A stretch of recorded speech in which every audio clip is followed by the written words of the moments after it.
পটল দিয়ে তৈরি করব সন্ধ্যায় খাওয়ার জন্য খুব মজাদার স্ন্যাক্স।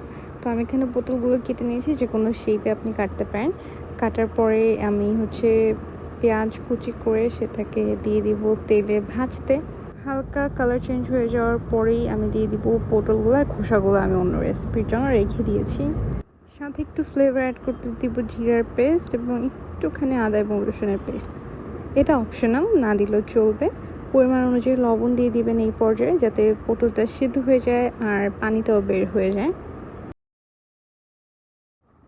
লবণটা দিয়ে আমি কিছুক্ষণ নাড়াচাড়া করে দেন আরেকটা স্পেশাল আর সিক্রেট মশলা দিব, যেটার কারণে এই পটলের টেস্ট অনেকটাই চেঞ্জ হয়ে যায়।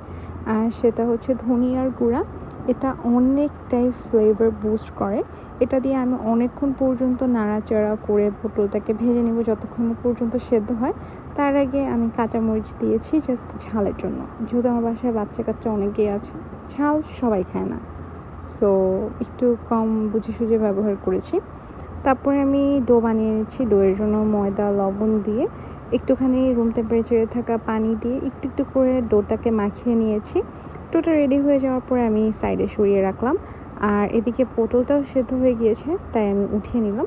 পটলটা এখানে বলতে পারেন 95%-এর মতন কুক। বাকিটা যখন ভাজবো তখন এমনি কুক হয়ে যাবে। পাশে একটু ময়দা দিয়ে নিচ্ছি, আর এবার এটাকে একটা রুটির শেপ দিয়ে নিব।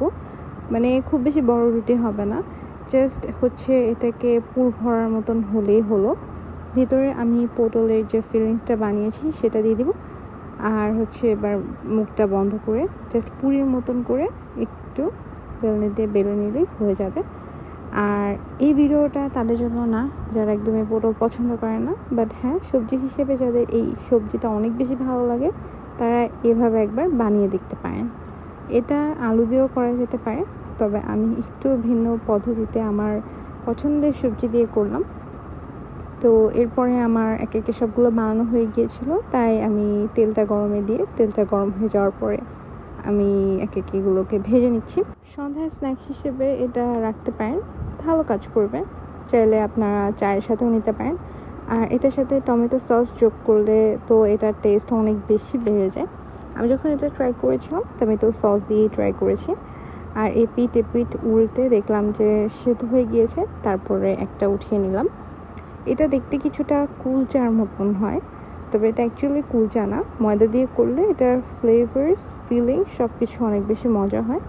আর আটা দিয়ে করলে সেটা আমি আসলে করিনি, তাই জানি না। তবে এটার টেস্ট যাদের কিনা পটল অনেক বেশি ভালো লাগে, তাদের জন্য 100% ওয়ার্ক করবে।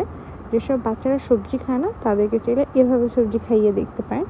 আমার মনে হয় এই টিপসটা কাজে লাগতে পারে। তো আজকের মতন এতটুকু। সবাই ভালো থাকেন। আল্লাহ হাফিজ।